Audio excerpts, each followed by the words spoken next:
it sounded needy, and you made an exception, because it is Valentine's Day too.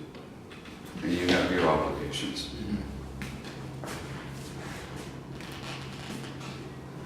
Action. Hi, Morris.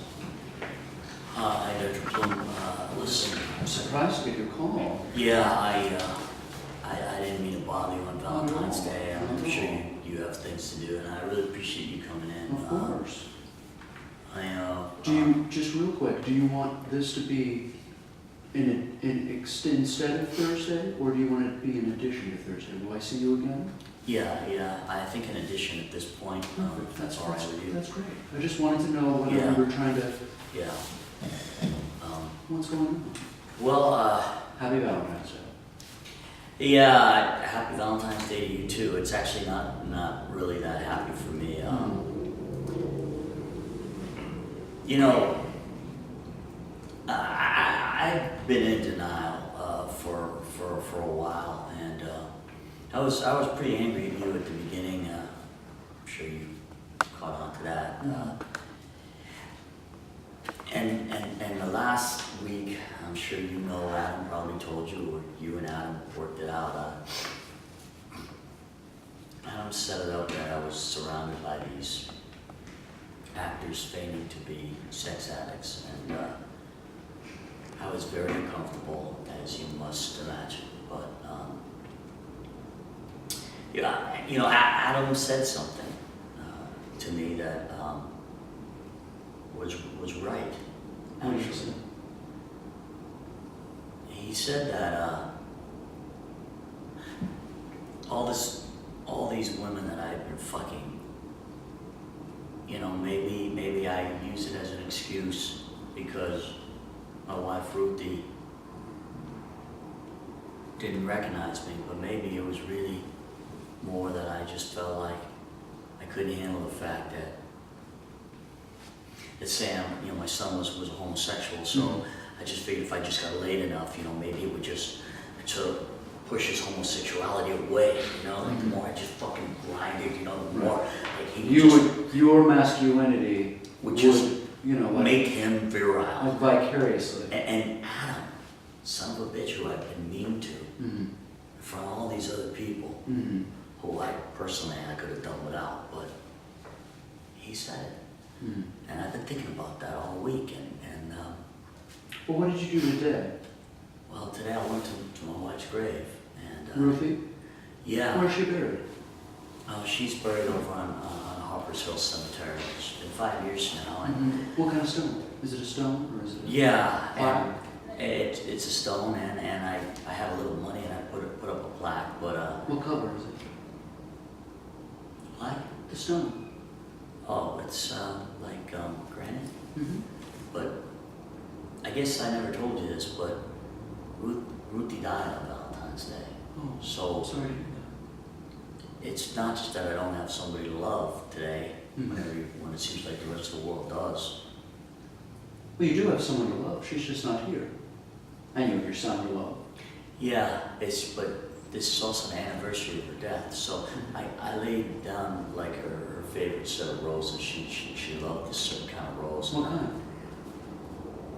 Well, there's a kind of rose that is not exactly red. It's more purplish, and it's hard to find. They don't have them in most flower stores, but she showed me where I could get it, and it's a little bit out a ways, and I drove there, and it's kind of silly, right? I mean, No, not at all. How many do you get? I know, but Do you get a dozen? 2 dozen? yeah, I got a dozen, and And what do you do with them? I sat there and I put them down on the stone, and I just sat there for a couple of hours, and I talked to her, pretty much. It's great. And I kind of apologized to her for not being there when I should have.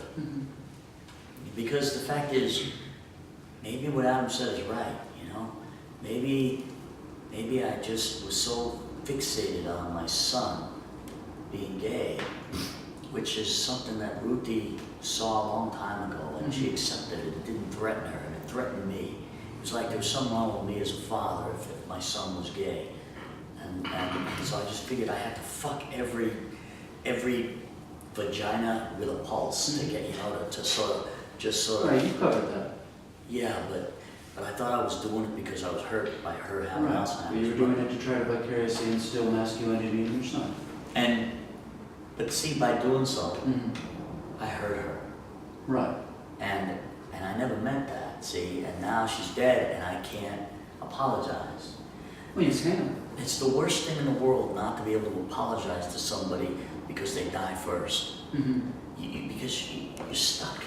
But Morris, if I may, do you need to apologize to her, or do you need to apologize to yourself? Whose forgiveness are you seeking? I don't know that I can forgive myself without her forgiving me.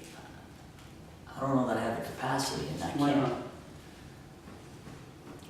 Because my behavior is despicable, and I'm finally coming to terms with it. And You're a smart man. Why did you do it? Other than instilling some kind of thing for yourself. Did you do it out of fear? Did you do it out of Yes. hate? Did you do it out of love? no, I did it out of fear. I did it out of fear. What were you afraid of? That if my son was really gay, that there was some shortcoming in me as a father, and I couldn't fix that. But your shortcoming, you trying to combat a shortcoming as a father ended up making a shortcoming as a husband. Yes, and that's the tragedy, and that's kind of why I'm here today, Mm-hmm. to address that, because How often do you see Ruthie's grave? more often than I ever have, especially now that Sam isn't talking to me, I go there a lot, How often? a few times a week, but I stay there. Sometimes I even bring a chair and talk to her. If you tried to call Sim, Have you tried to call Sam? Yeah, he doesn't pick up the phone. I know he's there. He's got one of these, these fancy phones which says the number. Right. A couple of times I tried to call from a payphone, just to try to get him to just answer the phone. Well, you can't trick him. No, just Now, I one you figured, still trust. no, but I figured if he picks up the phone without knowing it's me, then maybe. But then he'll feel lied to and tricked. You don't want him to feel that. So the thing is, it's so hard, man. I mean, he's got this 30-second cutoff thing. So just when I'm getting into like expressing myself, they say it like takes 20 minutes into a run before you actually start to lose calories. Mm-hmm. It takes me 20 seconds into a phone message before I actually start to get sincere. Right. And then it cuts it off. It's like, if you're satisfied with your message, Right. and I fucking re-record it over and over and over again. because I'm never satisfied. Because I'm never satisfied because I can't say what I want to say to them What do you want to in say? 30 seconds. What do you want to I say? can't say it in 30 What seconds. do you want to say, Morris? I want to say I'm sorry. I'm what? sorry For for not accepting you as a boy when I really, and part of me kind of knew. But do you accept him now? Yes, I do. but Yes. It's too late. Do He you? won't talk to me. Do you accept Yes, him? I accept him now, and you know what, Adam, I like him. I like him. I'm glad. If Sam's gonna be gay, listen, truthfully, I prefer if Sam were heterosexual, but I no longer think of that. But then it doesn't sound like you completely accept it. You're still hung up on this point. No. Which I think is getting away from the real point of today. Wait a minute. Hang on a second. Uh-huh. Hang on a second. Mm.